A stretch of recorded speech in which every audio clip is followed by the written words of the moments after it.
Servant के हाथ में दवाई की शीशी देखकर तन्वी काफी हैरान हो जाती है। तन्वी गुस्से से सर्वेंट की तरफ देखकर उससे पूछती है, आखिर किस चीज की दवाई है? तन्वी की बात सुनकर सर्वेंट घबरा जाती है। उसे कुछ समझ नहीं आता कि वो तन्वी से क्या कहे। उसी वक्त मारिया किचन में आकर उन दोनों से पूछती है, आखिर बात क्या है? तन्वी अपने हाथ में पकड़ी दवाई की बोतल मारिया को देते हुए उनसे कहती है, इसे ही आप हर रोज मेरे दूध में मिलाकर मुझे देती थी ना, आखिर किस चीज की दवाई है? मारिया एक नजर दवाई की तरफ देखकर तन्वी से कहती है, ये दवाई घर के फैमिली डॉक्टर ने खास तौर पर आपके लिए दी है, ये आपको प्रेग्नेंट होने में हेल्प करेगी। इतना कहते हुए मारिया वापस तन्वी को देते हुए उससे कहती है, अगर आप इसे दूध के साथ नहीं लेना चाहती हैं तो फिर आज से हर रोज आप इसमें से एक गोली ले लिया करना। इतना कहते हुए मारिया पलटकर सर्वेंट से कहती है, तुम इसीलिए घबरा रही थी ना, क्योंकि तुम्हें लगा कि मिस तन्वी ने तुम्हें दूध पीते हुए देख लिया? तुम नहीं सुधरोगी। अपनी नजरें नीचे कर सर्वेंट मारिया से कहती है, मिस मारिया, आगे से ऐसा नहीं होगा। तन्वी गौर से सर्वेंट के चेहरे की तरफ देखती है। उसके चेहरे से साफ साफ पता चल रहा था कि अभी अभी कुछ देर पहले उसने तन्वी को दिए जाने वाले दूध में से कुछ घूंट खुद पिए हैं। रिलैक्स होकर तन्वी दवाई की बोतल वापस मिस मारिया को देते हुए उनसे कहती है, मुझे नहीं लगता कि मैं टाइम पर इन्हें ले पाऊंगी, बेटर है कि आप ही इसे दूध में मिलाकर मुझे देती रहें।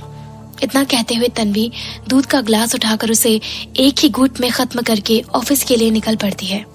विद्युत का घर शहर के आउटर एरिया में होने की वजह से काफी आलीशान है। वहाँ आसानी से कोई भी पब्लिक ट्रांसपोर्ट नहीं मिलता है। अब तक तो तन्वी कैब करके विद्युत के घर से ही आती जाती रही है, पर कल रात के कार्ड प्रॉब्लम होने के बाद तन्वी काफी घबराई हुई है। वो नहीं चाहती कि उसके पास मौजूद पैसों को वो कैब जैसे फिजूल चीजों में वेस्ट करे। ये सोचते हुए तन्वी बस स्टॉप की तरफ निकल पड़ती है। पैदल जाते वक्त बस स्टॉप के बीच रास्ते एक पार्क है जहाँ से कई लोगों के हंसने की आवाज आ रही है। ये सुनकर तन्वी अपनी क्यूरियोसिटी से रोक नहीं पाती और इतना कहते हुए पार्क की तरफ चली जाती है। पार्क के बीच में एक पवेलियन बना हुआ है जहाँ पर कई सारे उम्र दराज लोग, जिनकी उम्र लगभग 60 साल के करीब है, बैठे हुए हैं। हालांकि ये लोग वहाँ एक दूसरे से बातें करने के लिए नहीं, बल्कि एक शख्स को घेर कर बैठे हैं। भीड़ के जमा होने की वजह एक लेडी है जिसने रेड कलर की लॉन्ग ड्रेस पहन रखी है। हालांकि उम्र में काफी बड़ी होने के बावजूद उन्होंने अपने हेल्थ और फिटनेस को इस तरह से मेंटेन किया है कि वो अपने साथ के लोगों से काफी यंग नजर आ रही है। अपने हाथों में गेमिंग टैबलेट लिए वो लेडी डिजिटल गेम खेलने में बिजी है। पार्क में मौजूद सारे लोग हैरान होकर उन्हें गेम खेलता हुआ देख रहे हैं। तन्वी जैसे ही उन सबके पास पहुंचती है, उसे टेम्पल रन गेम की म्यूजिक सुनाई देती है। मुस्कुराते हुए वो भीड़ से झांक कर उस लेडी को देखती है। ठीक उसी वक्त वो लेडी गेम हार जाती है और सारे लोग अफसोस करने लगते हैं। अपने टैबलेट को अपने बैग में रखते हुए वो लेडी सबसे कहती है, आज मैंने गेम के सबसे ज्यादा लेवल पार किए हैं। एक्चुअली गेम फाइनल लेवल तक आते आते काफी मुश्किल हो जाता है और इसीलिए मैं कभी भी उसके लास्ट लेवल को पार नहीं कर पाती। हालांकि मेरे बेटे के लिए ये बाएं हाथ का खेल है।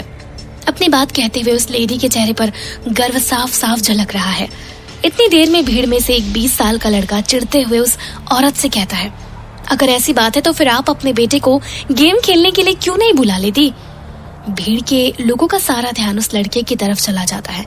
वो लेडी उस लड़के की बात का जवाब देते हुए उससे कहती है, एक्चुअली मेरे बेटे को लगता है कि ये गेम उसके लिए बहुत इजी है। वो तो सिर्फ मेरे कहने पर इस गेम को कभी कभी खेल लेता है। उस लेडी की बातों को हंसी में उड़ाते हुए वो लड़का कहता है, मुझे नहीं लगता कि किसी में भी इतना टैलेंट है कि वो इस गेम के सारे लेवल्स को पार कर सके। ये गेम अभी अपने लेटेस्ट एडिशन में है। इसके सारे लेवल्स को पार करना बहुत मुश्किल है। मुझे लगता है कि आपको इस उम्र में झूठ नहीं बोलना चाहिए। उस लड़के की बात सुनकर तन्वी खुद को रोक नहीं पाती और फिर चलकर भीड़ के पास पहुंच जाती है। उस लेडी से बहस करने वाले लड़के को देखकर कोई भी बता सकता है कि वो कितना बदतमीज और एरोगेंट है। वो लेडी इरिटेट होकर उस लड़के से कहती है, तुम्हें तुम्हारे पेरेंट्स ने अपने बड़ों से बात करने की तमीज नहीं सिखाई? मुझे नहीं लगता कि आप जैसे झूठे लोगों को इज्जत देनी चाहिए। वो लड़का फौरन जवाब देता है, नेवर माइंड, मैं भी तुम्हारे जैसे बेफिजूल लोगों से बात करके अपना टाइम नहीं वेस्ट करना चाहती। लेडी लड़के से कहती है, क्या कहा आपने? इतना कहते हुए वो लड़का गुस्से से अपने शर्ट की स्लीव्स को ऊपर करते हुए गुस्से से उस लेडी की तरफ बढ़ने लगता है। पार्क में ये सब होता देखकर तन्वी खुद को रोक नहीं पाती और फौरन उस लेडी के सामने जाकर खड़ी हो जाती है और गुस्से से उस लड़के से कहती है, हाँ, उन्होंने तुम्हें बेफिजूल कहा क्योंकि तुम वाकई में बेफिजूल ही हो। अब क्या करोगे तुम? इन्हें मारोगे? रूड होकर वो लड़का तन्वी से पूछता है। तुम कौन हो? तन्वी मुस्कुराते हुए उसे जवाब देती है, तुम्हें इससे क्या फर्क पड़ता है? मैं यहाँ तुमसे कोई लड़ाई करने नहीं आई हूँ, बट तुम्हें ये सब बताने जरूर आई हूँ कि इस गेम के सारे लेवल को पार करना पॉसिबल है। इतना कहते हुए तन्वी उस लेडी की तरफ मुड़कर उनसे कहती है, आंटी जरा कुछ देर के लिए मुझे अपना टैबलेट देना। तन्वी की बात सुनकर वो लेडी फौरन समझ जाती है कि तन्वी क्या करना चाहती है। अपना बैग खोलकर वो अपना टैबलेट तन्वी को दे देती है। अपनी उंगलियों को क्रैक करते हुए तन्वी टैबलेट को उठाकर गेम स्टार्ट कर देती है। पार्क में मौजूद सभी लोग उसके चारों तरफ से घेर कर उसे गेम खेलते देख रहे हैं। गेम खेलते हुए तन्वी का चेहरा बिल्कुल सीरियस हो गया है। उसे देखकर ऐसा लग ही नहीं रहा था कि वो कोई गेम खेल रही हो, बल्कि ऐसा लग रहा है जैसे उसने खुद को किसी जरूरी काम में बिजी कर रखा हो। तन्वी अपनी स्किल्स और स्पीड की वजह से गेम के सारे लेवल्स को धीरे धीरे पार करती जा रही है। जैसे जैसे गेम अपने फाइनल लेवल की तरफ बढ़ रहा है, वैसे वैसे सबका ध्यान तन्वी की तरफ और बढ़ता चला जा रहा है। तन्वी को गेम में जीतता देखकर उस लड़के के चेहरे के रंग भी उड़ गए हैं। आधा घंटा बीत चुका है और तन्वी गेम के आखिरी लेवल पर पहुंच चुकी है। सबके दिलों की धड़कन रुक सी गई है। तन्वी गेम के आखिरी लेवल में अपना पूरा जोर लगाते हुए गेम के एंड पॉइंट तक आ जाती है। पूरे पार्क में सन्नाटा छा चुका है और अगले ही पल गेम के सारे लेवल्स को पार करते हुए तन्वी वो गेम जीत चुकी है। अपनी उंगलियों को स्ट्रेच करते हुए तन्वी टैबलेट को एक बगल रख देती है। पार्क में फैले सन्नाटे को तोड़ते हुए वो लेडी तन्वी को शाबाशी देते हुए उसके लिए ताली बजाने लगती है। धीरे धीरे पार्क में मौजूद सभी लोग तन्वी के लिए ताली बजाने लगते हैं। अपनी गर्दन को सीधा करते हुए तन्वी एक नजर अपने हाथों को देखती है। उसका हाथ कांप रहा है। उस लेडी की तरफ देखकर तन्वी स्माइल करती है और मुड़कर उस लड़के से कहती है, आगे से हर किसी को खुद की तरह मत समझना। जरूरी नहीं कि जो चीज तुम नहीं कर पाए वो और कोई भी नहीं कर पाएगा। आंटी, आपने सही कहा था, ऐसे लोग बेफिजूल ही होते हैं। इतना सुनकर उस लड़के का चेहरा गुस्से से लाल हो जाता है।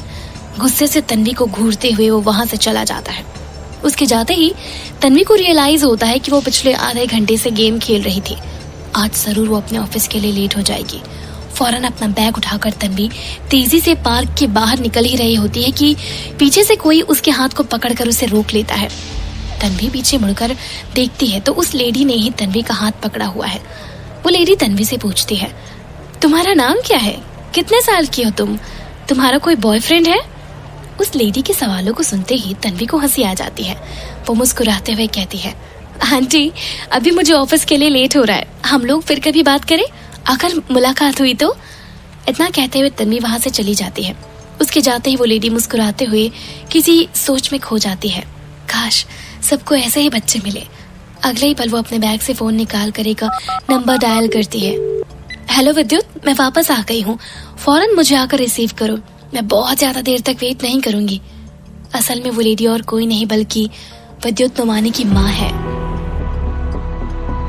यहाँ बस इतना ही। आगे की कहानी जानने के लिए सब्सक्राइब करें पॉकेट एफएम चैनल को और बेल क्लिक करके अगले एपिसोड का नोटिफिकेशन पाएं। लेकिन आप सारे एपिसोड अभी सुनना चाहते हैं तो डाउनलोड करें हमारा pocket FM app, link description में है, जहां आप पाएंगे इस शो के सारे एपिसोड्स और साथ ही इसके जैसे और भी बेहतरीन शोज। तो देर किस बात की, अभी डाउनलोड करें पॉकेट एफएम ऐप।